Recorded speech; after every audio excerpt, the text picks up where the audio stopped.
wabarakatuh. Alhamdulillahirabbil alamin. Amma ba'du. Hai anak-anak, bagaimana kabarnya hari ini? Alhamdulillahirabbil alamin. Sehat semuanya? Oke, ketemu lagi dengan Pak Irfan dalam kegiatan pembelajaran pendidikan agama Islam dan budi pekerti.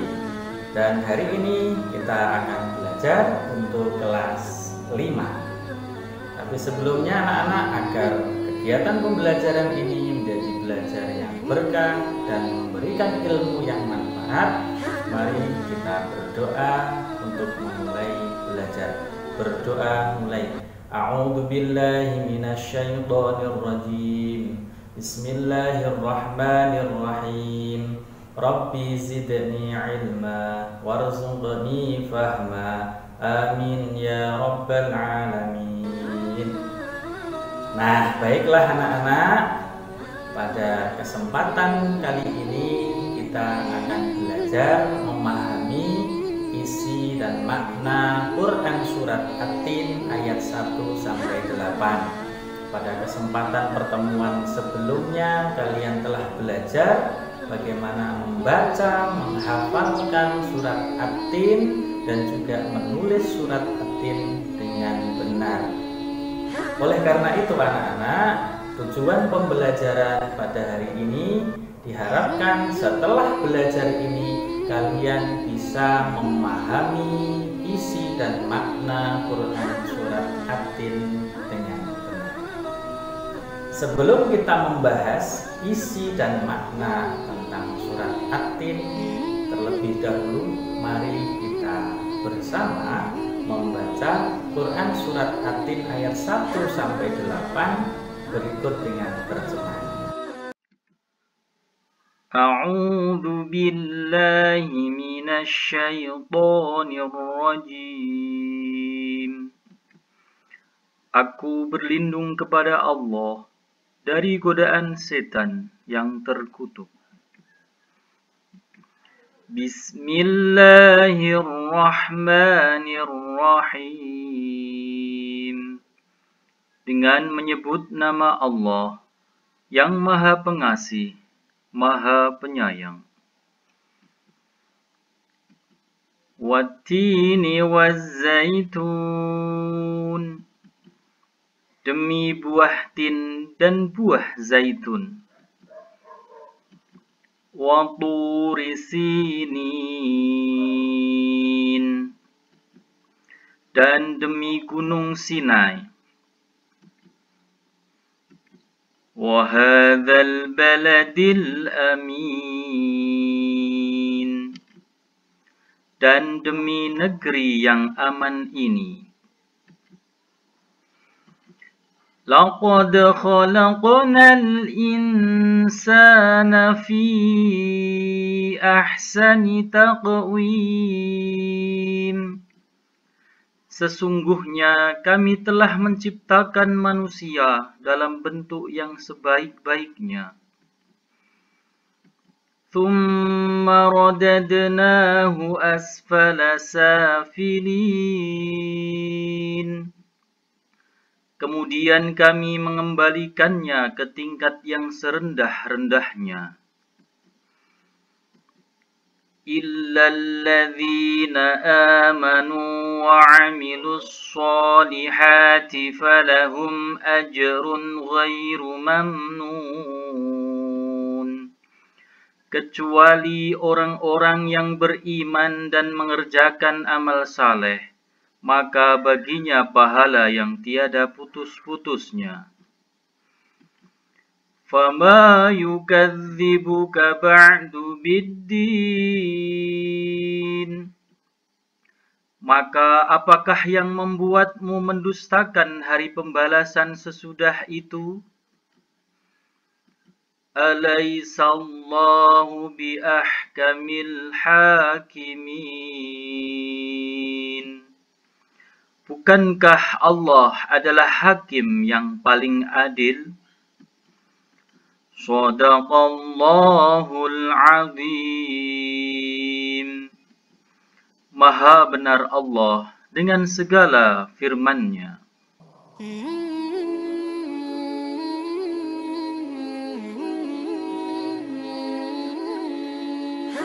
Anak-anak yang soleh dan solehah, apa yang kamu ketahui tentang Quran surat At-Tin? Ada berapa ayat sih?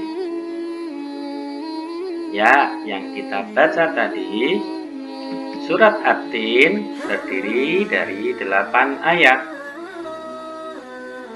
Surat At-Tin adalah surat yang terdapat pada urutan ke-95 dari 114 surat di Al-Quran. Lalu surat At-Tin diturunkan di kota Mekah, sehingga juga disebut surat Makkiyah. Surat At-Tin artinya adalah buah tin, diambil dari ayat 1 pada surat ini. Baiklah anak-anak, sekarang mari kita bahas isi atau kandungan surat At-Tin ayat per ayat. Di dalam ayat pertama, wattini wazzaitun, demi buah tin dan buah zaitun. Tin adalah buah yang enak dan lembut serta cepat dicerna. Ia menjadi obat yang banyak manfaatnya, memperhalus fisik, mengencerkan dahak, membersihkan ginjal, menghancurkan batu pada saluran air seni, menggemukkan badan dan dapat melonggarkan rongga hati dan limpa.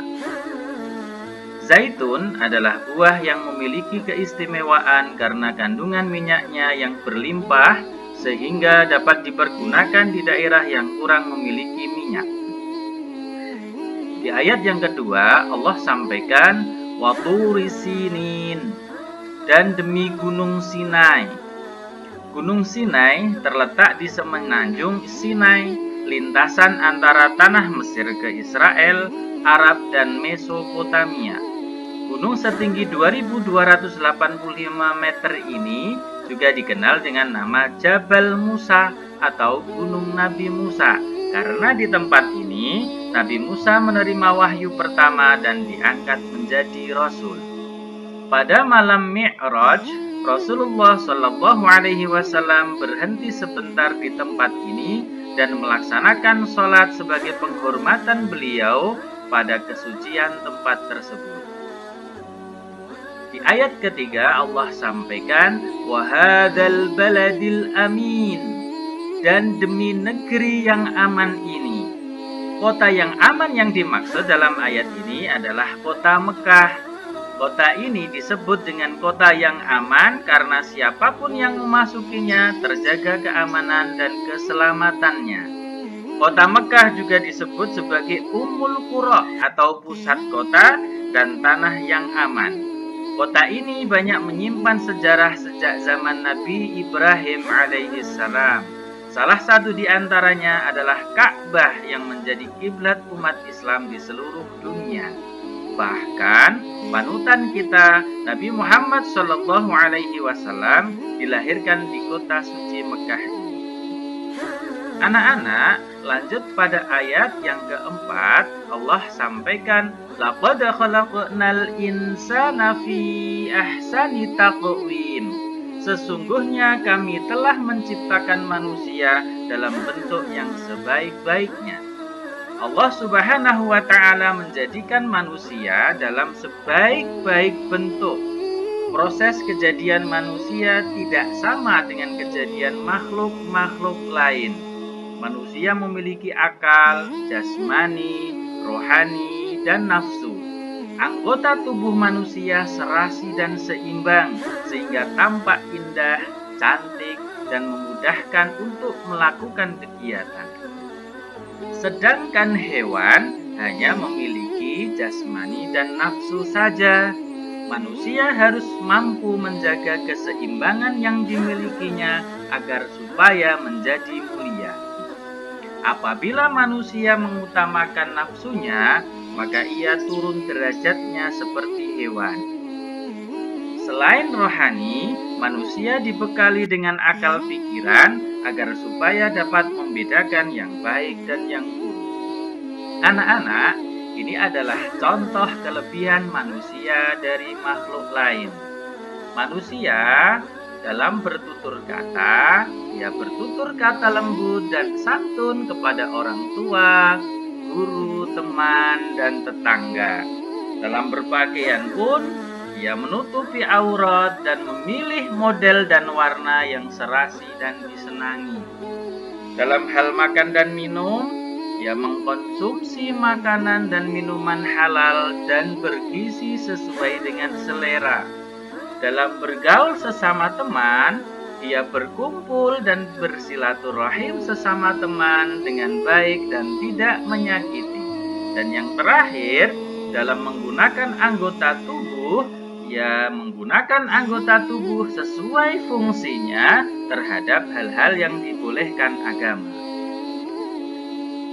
Anak-anak, pada ayat yang kelima Allah lanjutkan, "Tsumma radadnahu asfala safilin." Kemudian kami mengembalikannya ke tingkat yang serendah-rendahnya.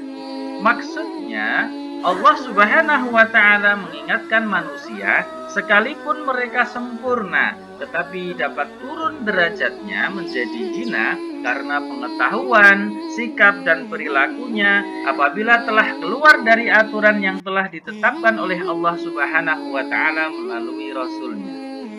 Allah sambung dengan ayat yang ke-6, "Illal ladzina amanu wa 'amilus sholihati falahum ajrun ghairu mamnun." Kecuali orang-orang yang beriman dan mengerjakan amal saleh, maka baginya pahala yang tiada putus-putusnya. Orang-orang yang tidak pernah hina adalah mereka yang beriman dan melaksanakan amal saleh. Orang yang demikian itu akan selamat dari kehinaan dunia dan akhirat. Dan di antara contoh orang beriman dan beramal soleh adalah yang pertama, beribadah kepada Allah Subhanahu wa Ta'ala, misalnya dengan mendirikan sholat. Lalu yang kedua, gemar bersedekah. Lalu yang ketiga adalah ikhlas menolong dan lain sebagainya. Lalu Allah Subhanahu wa Ta'ala lanjutkan dalam ayat yang ke-7, "Wa ma yukadzibuka ba'du biddin." Maka apakah yang membuatmu mendustakan hari pembalasan sesudah itu? Pada hari kiamat nanti ada hari pembalasan terhadap perbuatan manusia yang baik dan buruk. Manusia seharusnya tidak meragukan adanya hari pembalasan, karena Allah Subhanahu wa Ta'ala sudah menunjukkan bukti-buktinya. Allah Subhanahu wa Ta'ala memberikan akal kepada manusia untuk berpikir tentang ciptaannya dan hati untuk merasakan iman. Pertanyaan Allah Subhanahu wa Ta'ala itu untuk mengingatkan adanya hari kiamat agar manusia tidak lupa dan lalai sehingga terjerumus dalam dosa dan kehinaan. Lalu Allah tutup di ayat ke-8 dengan "Alaihissallahu biahkamil hakimin." Bukankah Allah adalah hakim yang paling adil? Allah Subhanahu wa Ta'ala adalah yang maha mengetahui, sebagus-bagus pencipta dan pengatur segala urusan. Allah Subhanahu wa Ta'ala yang memberi keputusan atas segala persoalan. Tiada perbuatan walau sekecil atom pun yang dapat terlepas dari pengadilannya. Pengadilan Allah Subhanahu wa Ta'ala adalah sebaik-baik pembuat keputusan. Allah Subhanahu wa Ta'ala maha pengasih kepada hambanya. Ia senantiasa mengingatkan agar manusia tidak lupa diri. Jika ternyata manusia masih melakukan dosa, maka karena keadilannya, manusia akan menanggung akibat dan pembalasan atas dosanya itu. Allah Subhanahu wa Ta'ala juga telah menyiapkan kenikmatan bagi orang yang menjalankan syariatnya. Nah, bagaimana anak-anak belajar kita pada hari ini? Menyenangkan bukan? Dan pastinya kalian mendapatkan tambahan ilmu pengetahuan tentang makna dan isi dari Quran surat At-Tin ayat 1-8. Mudah-mudahan apa yang sudah kita pelajari pada hari ini benar-benar menjadi ilmu yang manfaat untuk kalian semua. Baiklah anak-anak, sudah waktunya kita mengakhiri kegiatan pembelajaran pada hari ini. Mari kita akhiri dengan membaca hamdalah bersama. Alhamdulillahirabbil alamin. Sampai jumpa lagi pada kegiatan pertemuan di video selanjutnya. Wassalamualaikum warahmatullahi wabarakatuh.